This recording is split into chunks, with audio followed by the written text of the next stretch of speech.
back on track?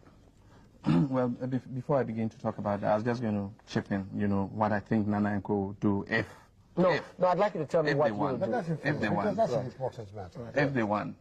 if I know shortly after that happens, they'll come out and say, gentlemen, unfortunately, we didn't know the true state of the economy is worse than we think. That's what you're telling us, John. No. You say we don't know. No, that's what they're going to say. We don't know the true and so facts. all You the just said promises so. we made you, unfortunately, we can't deliver immediately. Just keep your belts tight, and in the medium to long term, we shall deliver on those promises. That's what they're going to do. But tell me what you would yeah, a lot of programs are in place already and are beginning to yield results. We put in the Gateway program. We have the Free Zones program. It's attracting investment into the free zones. Recently we cut the sod to set up a new cocoa processing plant that will process 60,000 tons of cocoa and increase the amount of cocoa that we're processing from about 20% to close to 35%. These are all programs that are in place.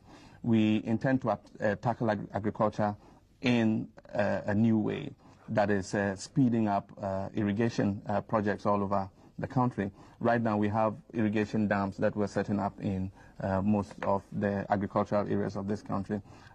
We have a program to set up 30 more irrigation dams. That is to continue to move the percentage of our agriculture that is under controlled conditions like irrigation to a larger percentage rather than the present rain-fed conditions. There are programs in all sectors of the economy that are beginning to yield fruits.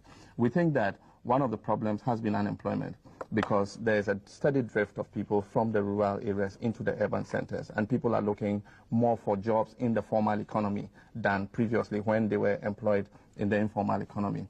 We intend to increase the rate of economic growth. We've averaged 5% over the last several years, and the intention is to accelerate that growth to 8%, with the intention that as the economy expands, it will create jobs. Often the temptation, and what several of the opposition parties try to do, is to give out a program that seeks to say that they would create jobs artificially. I think that it's more natural to grow the economy, and as the economy grows, it would create jobs and get people working. We have a lot of programs. It's something that we're carrying out and are going to accelerate in the next 4-year mandate. It's interesting. As I listened to him, there was a bit of what he said. I thought, you don't disagree with that, do you? What are the things that you think are weaknesses in that approach? First of all, it's refreshing to hear that, the communicators of the regime now telling us that they're aware that the path that they have been on before wasn't satisfactory, that it is now necessary to move. That. Well, that's exactly what I said. We've had those programs in place already. That's what I understand. 20